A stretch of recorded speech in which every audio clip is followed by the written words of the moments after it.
রাখাইনে করিডোর নিয়ে নানামুখী সমস্যার এক চক্রের মধ্যে পড়ে গেছে বাংলাদেশের অন্তর্বর্তী সরকার। এই চক্রটি বেশ জটিল রূপ নিয়েছে, এতটা যে ডক্টর ইউনূসের সরকারের পক্ষে এর সহজ সমাধান খোঁজা প্রায় অসম্ভব হয়ে পড়েছে। দর্শক, চক্রের মধ্যে থাকা সমস্যা বা বিষয়গুলো এত নানামুখী, এগুলোর বিশ্লেষণও বেশ জটিল। যেমন ধরুন, যে রোহিঙ্গা ইস্যুতে বাংলাদেশ সরকারকে মানবিক করিডোরের প্রস্তাব দেওয়া হয়েছে, সেই রোহিঙ্গারাই আর তেমন একটা রাখাইন রাজ্যে নেই। আবার যুক্তরাষ্ট্র সহ পশ্চিমাদের চাপে করিডোর দিতে নীতিগত সিদ্ধান্ত নিয়েছে বাংলাদেশ সরকার, কিন্তু রোহিঙ্গাদের পক্ষে থাকা আন্তর্জাতিক আরেকটি পক্ষের চাপে বাংলাদেশ সরকার বাধ্য হচ্ছে আকপিস ভাবতে। সাথে আছে দুই প্রতিদ্বন্দ্বী গ্রুপ, আরাকান আর্মি ও আরসার সীমান্তে অবস্থানগত জটিলতা। খবর হলো, রাখাইন করিডোর নিয়ে দেশীয় রাজনৈতিক চাপে খুব বেশি চিন্তিত নয় ডক্টর ইউনূসের সরকার, বরং তার চেয়ে আন্তর্জাতিক অনেক সমীকরণ সরকার কোনোভাবেই মেলাতে পারছে না। চলুন যাওয়া যাক বিশ্লেষণে। বাংলাদেশের মধ্য দিয়ে যুদ্ধ বিধ্বস্ত রাখাইন রাজ্যে মানবিক সহায়তা দেওয়ার জন্য করিডোর দেয়া না দেওয়ার বিষয়টি গত বেশ কিছুদিন ধরে টক অব দ্য কান্ট্রি।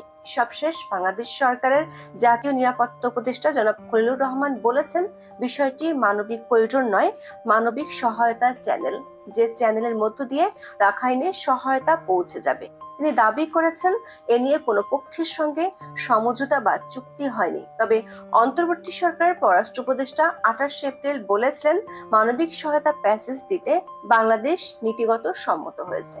দর্শক, গত এক সপ্তাহে বিষয়টি নিয়ে সরকার উচ্চপদস্থ ব্যক্তিদের নানামুখী বক্তব্য আমরা শুনতে পেয়েছি। তবে দেশীয় আন্তর্জাতিক গণমাধ্যমগুলোর খবর হচ্ছে, এ নিয়ে বাংলাদেশ সরকারের সাথে বিদেশি, বিশেষ করে পশ্চিমা একাধিক পক্ষের সাথে জোর আলোচনা হয়েছে এবং চলছে। এরই মধ্যে বাংলাদেশের ভেতরে প্রায় সবগুলো রাজনৈতিক দলই এই করিডোর নিয়ে সরকারের উপর চাপ তৈরি করেছে। এমনকি দিল্লিতে বসে সাবেক প্রধানমন্ত্রী শেখ হাসিনাও অভিযোগ করেছেন, কথিত এই মানবিক করিডোর আদতে বাংলাদেশের জন্য বিপদ ডেকে নিয়ে আসবে। বিদেশি একাধিক গণমাধ্যমের খবর হলো, এ নিয়ে বাংলাদেশ সরকারের সাথে শুধু জাতিসংঘের নয়, যুক্তরাষ্ট্রের ঊর্ধ্বতন কর্তা ব্যক্তিদের সাথে বেশ কয়েকবার বৈঠক হয়েছে। সবশেষ ইন্টারন্যাশনাল প্রেস এজেন্সি প্রেসেঞ্জারের খবরে বলা হয়েছে, বাংলাদেশের টেকনাফের অদূরে শিলখালীতে একটি ছোট নদী বন্দর আছে।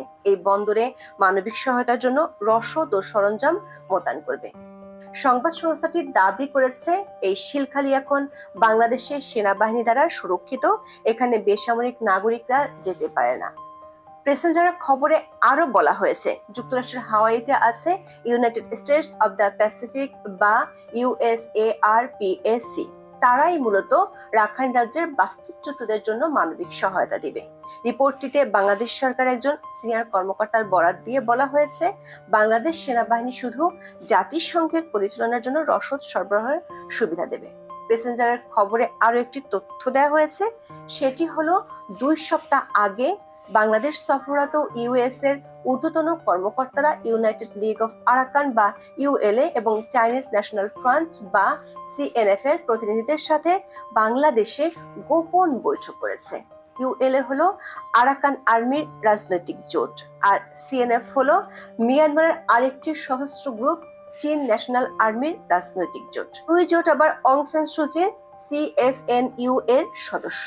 আমেরিকার বার্মা অ্যাক্ট অনুযায়ী দেশটি CFNU কে সব ধরনের সহায়তা দিতে চায়, যাতে তারা জান্তা সরকারকে হটাতে পারে। বাংলাদেশ ও জাতিসংঘ এবং যুক্তরাষ্ট্রের এমন আলোচনা প্রকাশ পাওয়ার পর বেশ কিছু সমস্যা দেখা দিয়েছে, যেগুলো বাংলাদেশের অন্তর্বর্তী সরকারকে ভাবিয়ে তুলেছে। এর মধ্যে প্রথম সমস্যাটি হলো, যে রোহিঙ্গা ইস্যুতে বাংলাদেশ সরকারকে রাখাইন রাজ্যে মানবিক করিডোর দিতে বলা হচ্ছে, রাখাইন রাজ্যে এখন রোহিঙ্গা আছে কয়জন? রাখাইন রাজ্যের 3টি শহরে রোহিঙ্গা মুসলমানরা ছিল। এগুলো হলো বাংলাদেশের একেবারে সীমান্ত ঘেঁষা মংডু, বুথিডং এবং রাথেডং। কিন্তু রোহিঙ্গা মুসলিমদের সশস্ত্র গ্রুপ আরসার সাথে চলছে রাখাইন সশস্ত্র গ্রুপ আরাকান আর্মির বন্দুকযুদ্ধ। 5 মে দৈনিক প্রথম আলোতে প্রকাশিত খবরে বলা হয়েছে, শরণার্থী ত্রাণ ও প্রত্যাবাসন কমিশনার কার্যালয় হিসেবে গত 1 বছরে 18,000 রোহিঙ্গা বাংলাদেশে এসেছেন। নতুন করে রোহিঙ্গা অনুপ্রবেশ বাড়ার পেছনে রাখাইনে আরাকান আর্মি ও আরাকান রোহিঙ্গা স্যালভেশন আর্মি বা আরসার মধ্যে সংঘর্ষকে বড় কারণ বলে জানিয়েছেন পালিয়ে আসা রোহিঙ্গারা। এর আগে 28 এপ্রিল দৈনিক সমকালে প্রকাশিত খবরে বলা হয়েছে, মিয়ানমারের রাখাইন রাজ্য থেকে নতুন করে 1,13,000 রোহিঙ্গা বাংলাদেশে ঢুকেছে। এই নতুন আসা রোহিঙ্গাদের আবাসস্থলের ব্যবস্থা করতে বাংলাদেশকে চিঠি দিয়েছে জাতিসংঘের শরণার্থী বিষয়ক হাই কমিশন বা ইউএনএইচসিআর। দর্শক, আমরা স্থানীয় একাধিক সাংবাদিক ও সংশ্লিষ্ট কর্মকর্তাদের সাথে কথা বলেছি। নতুন করে আসা রোহিঙ্গাদের বরাত দিয়ে তারা জানিয়েছেন, আরাকান আর্মি বুথিডং এবং রাথিডং এই দুই শহরে রোহিঙ্গাদের উপর ব্যাপক নির্যাতন চালাচ্ছে। বুথিডং শহরে সবচেয়ে বেশি রোহিঙ্গা থাকতো, কিন্তু আরাকান আর্মির অত্যাচারে বাধ্য হয়ে তারা প্রথমে চলে আসে বাংলাদেশের সীমান্তবর্তী শহর মংডুতে। সেখান থেকে পাড়ি দেয় বাংলাদেশের সীমান্ত, ঢুকে পড়ে রোহিঙ্গা ক্যাম্পে। পালিয়ে আসা রোহিঙ্গাদের একটি প্রশ্ন হলো, যে রাখাইন রাজ্যে মানবিক সহায়তা দেওয়ার কথা বলা হচ্ছে সেখানে আদৌ রোহিঙ্গা আর আছে কিনা সেটি এখন বড় প্রশ্ন। তবে মন্ডু শহরে বেশ কিছু রোহিঙ্গা আছে যাদের সাথে আবার আরাকান আর্মির ভালো সম্পর্ক। কারণটা হলো, এদের মাধ্যমে আরাকান আর্মি চোরাচালানটা চালু রাখছে। বাংলাদেশে ঢোকে গরু আর মাদক, আর বাংলাদেশ থেকে যায় আলু থেকে শুরু করে সব ধরনের খাদ্য সামগ্রী। খবর হলো, এমন পরিস্থিতিতে রোহিঙ্গাদের সশস্ত্র গ্রুপ আরসা চায় না কোনোভাবে করিডোর হোক। গত এক সপ্তাহ ধরে আরাকান আর্মির সাথে আরসার তুমুল বন্দুক যুদ্ধ চলছে। গান ফাইটের কারণে মংডু শহরের বাজারটি 2 দিন ধরে বন্ধ আছে। আরসার নতুন নেতা মাওলানা বোরহান বাংলাদেশের সীমান্তবর্তী নাইখংছড়ি ও ঘুমদুমের পাহাড়গুলোতে অনেক দিন ধরে অবস্থান নিয়ে আছে।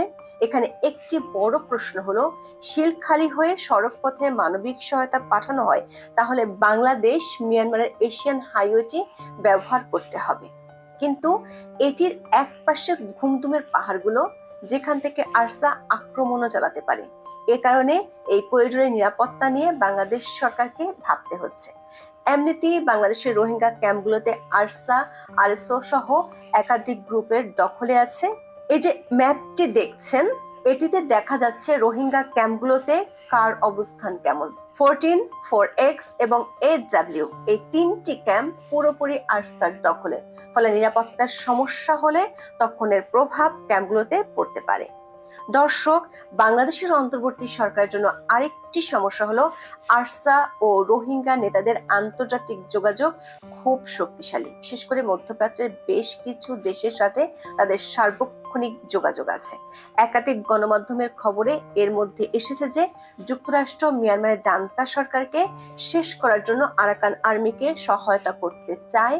সেজন্য বাংলাদেশের মধ্য দিয়ে আরাকান আর্মিকে সহায়তা করতে চায় দেশটি। এতে বাদ সেধেছে আরসা।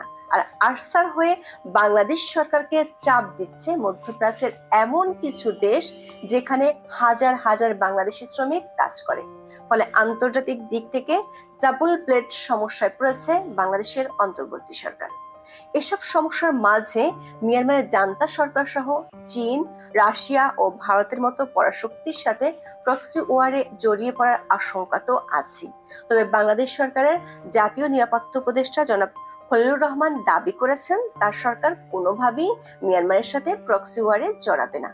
সমস্যা হলো, শিলখালি কিংবা টেকনাফ অথবা সেন্ট মার্টিন হয়ে সমুদ্র পথে এই মুহূর্তে করিডোর করা সম্ভব নয়, কারণ বাংলাদেশ থেকে নৌপথে সবচেয়ে কাছের বন্দর হলো সিতোয়ে, যেটি বাংলাদেশের মানুষের কাছে আকিয়া বন্দর নামে পরিচিত। মায়ু নদীর কারণে সিতোয়ে বা আকিয়া বন্দর রাখাইন রাজ্যের মূল ভূখণ্ড থেকে বিচ্ছিন্ন।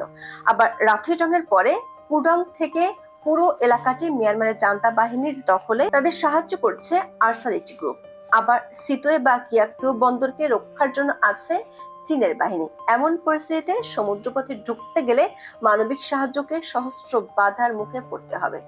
মিয়ানমারের সংবাদ মাধ্যম ইরাবতীর 2 জন সাংবাদিক জানিয়েছেন, চীনের সহায়তায় মিয়ানমারের জান্তা সরকার আরাকান আর্মি মতো 3 ব্রাদারহুডসের আরেকটি গ্রুপ TNLA কে মোটামুটি বাগে এনে ফেলেছে। কয়েকদিনের মধ্যে জান্তা সরকার রাখাইন রাজ্যে এয়ার স্ট্রাইক শুরু করতে পারে। এমন পরিস্থিতিতে আরাকান আর্মিকে বিশ্বাস করে তাদের জন্য মানবিক সহায়তা করিডোর দেয়া কতটুকু ঠিক হবে সে হিসেব নিকেশ করতে হচ্ছে বাংলাদেশ সরকারকে। সেই হিসেব নিকেশে হয়তো সামনের দিনে আসতে পারে নতুন সমীকরণ। তখন বাংলাদেশের অনির্বাচিত অন্তর্বর্তী সরকারকে নতুন করে চাপে পড়তে হতে পারে। আজ এ পর্যন্ত। সবাই ভালো থাকুন, সুস্থ থাকুন, নিরাপদে থাকুন।